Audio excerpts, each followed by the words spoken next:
Hey friends, coming to you from Susquehannock State Forest. Got a really nice site here with a great view. Hopefully it'll be a little bit better tomorrow morning. There's a front moving in, so it's a little bit foggy and rainy. But let me on here. Got the fire going. Did some mountain pies a little bit ago. Got a little beverage there and some fresh roasted peanuts. But what I wanted to kind of show to you was the lighting setup, which I had featured a couple videos ago. So those are the Morimotos that I installed, and also the aux beam. So very similar size units. I would say the Morimoto is probably a little bit smaller. The aux beam was supposed to be a wide beam pattern, and Morimoto is a flood. So I'm just going to take you around here, show you what I ended up doing, and I can give you a little bit better detail in the daylight. But so for the aux beam, I ended up running the switch to this location, that little LED there, and then I have it powered with a power cable.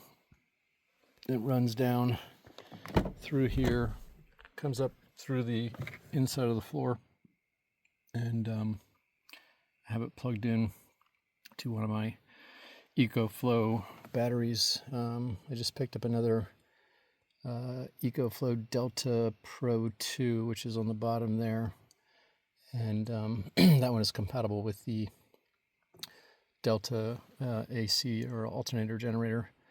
And so this is the first weekend using that. It is powering the fridge over there, and I'm using this one for, this is a river, using this one for auxiliary lighting on the canopy, and I'll use this one also to charge up phones and other stuff. I may put this up in the tent with me tonight or tomorrow if it's raining, so I have some power up there.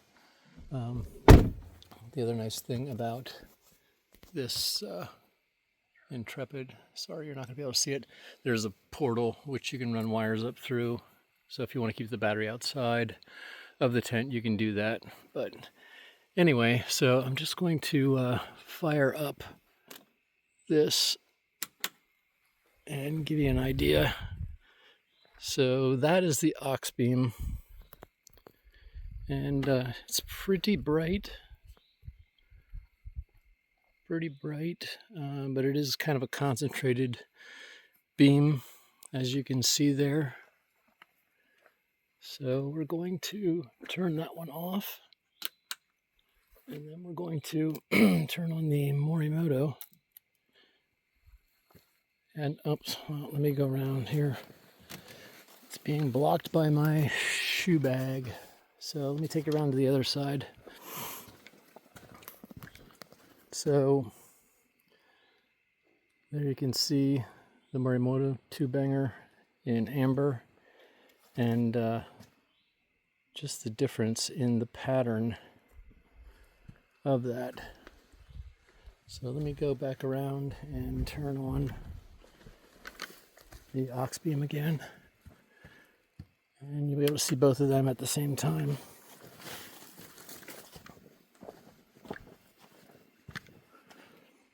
So that hot spot there,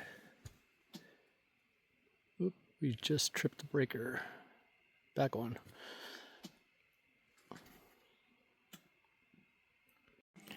Okay, so I think what was happening there was the current output draw for both of those running at the same time off of that River 2 was a little bit too much. It was kicking the fuse on the River 2, just cycling on and off.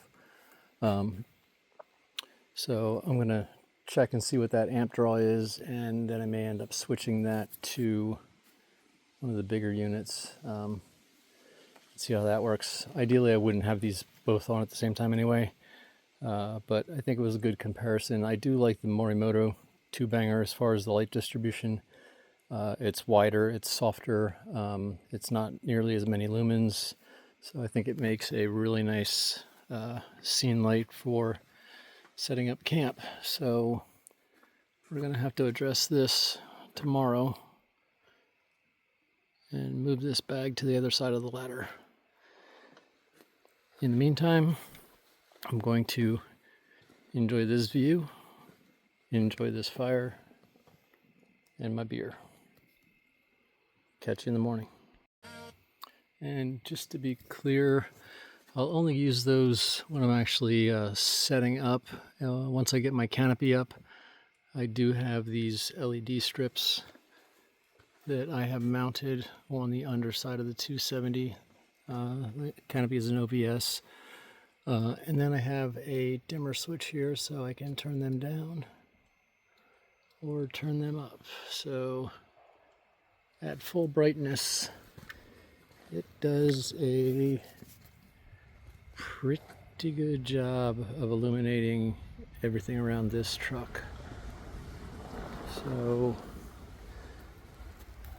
those guys would just be primarily setup, or if I want to run them while I'm driving, I am going to hook up a little Bluetooth connector so I can still keep it connected to the EcoFlow battery. I'm not going to run it off my starter battery. So that's just how I have it set up for right now. We'll play with it for a while and see what we think. And we're back out. It's morning, day 2, or actually the day 1 of full camping. Some light rain outside, but this is the view from the Intrepid 3.0. Pretty nice.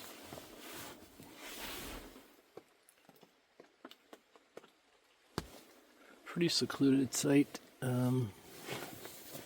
but not too far off the road. What I wanted to show you in here was this little addition.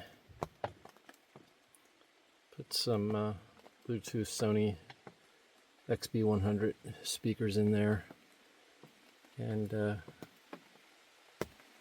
it's nice for nighttime when you're laying down, or I'm actually going to try and just play them today. I think I should be able to hear them just fine outside while I'm making breakfast, but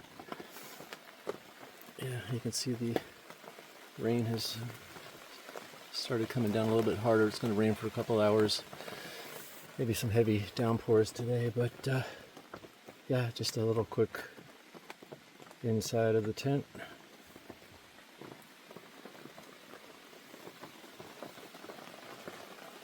Love the sound of rain on the tent. And I just have the clear panel down today. Try and keep the rain out. This is my first run with this tent in the rain, so I'll update you guys later. Gonna go make some breakfast. Alright, we're back. It is still really foggy and occasional showers. Was able to make breakfast and got some coffee here, so we're good to go. Probably not going to do a lot of exploring today because it is so foggy. Any vistas would not be really nice today anyway. So, but what I wanted to do was just take a moment to talk about the kitchen setup. Like I said, first time really dealing with this in the rain, and I mean, the 270s are nice. The awning, for the most part, covers the kitchen. I was originally going to put the kitchen drawer on this side to give me a little bit more coverage, and I still have the option of doing that, but this kind of works out nice with the setup with the drop-down table over here, because it gives me a nice U-shaped kitchen to work with. And the nice part about this retractable or full extension drawer slide is you can slide this in. So I was able to slide it in part way to this point, so I'm still underneath the canopy there to cook. I was still able to access the utensil drawer here and still be able to cook and function.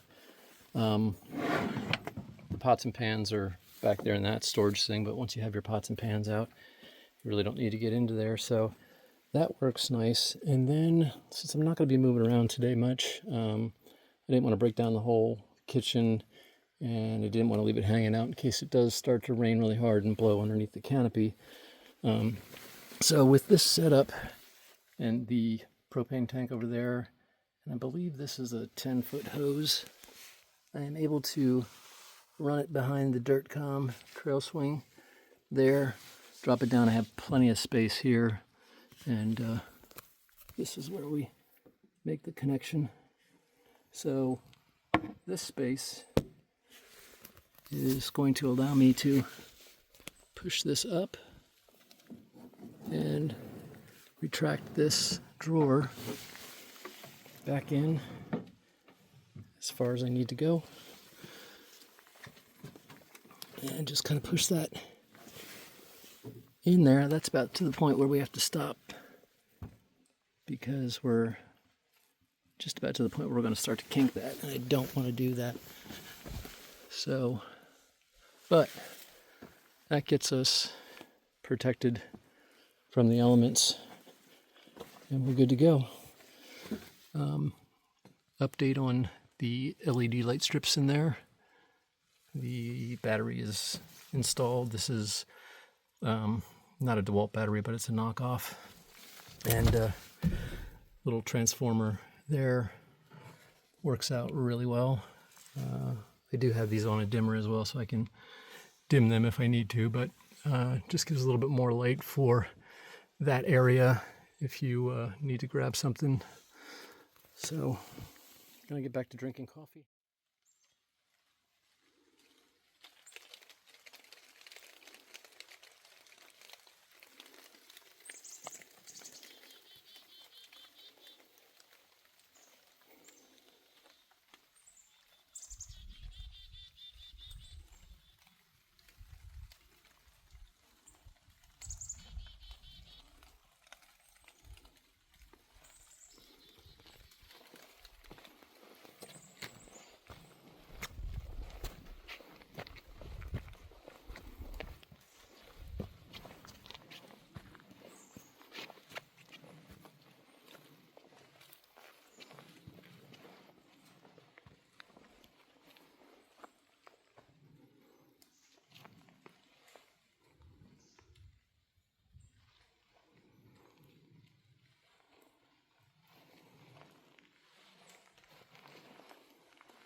One, two, three, four!